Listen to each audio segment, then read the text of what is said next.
অনেক ছেলেরা ঈদ আসলে সিল্কের পাঞ্জাবি পরে, আসে না নাই? আমার যুবক ভাইয়েরা, সিল্কের পাঞ্জাবি এই ফ্যাশনটা তোমাদের জন্য হারাম।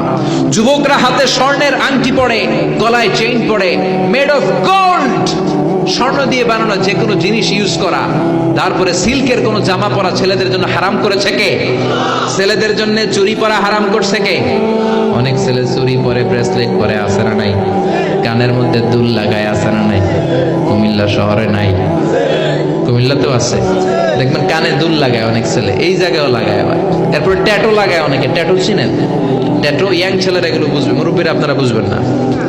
স্টিকার আর মুরব্বীরাও বুঝে, মাশাআল্লাহ। এটা দামি স্টিকার। এখন ৮০,০০০ টাকা দামের ট্যাটু আসছে ঢাকায়।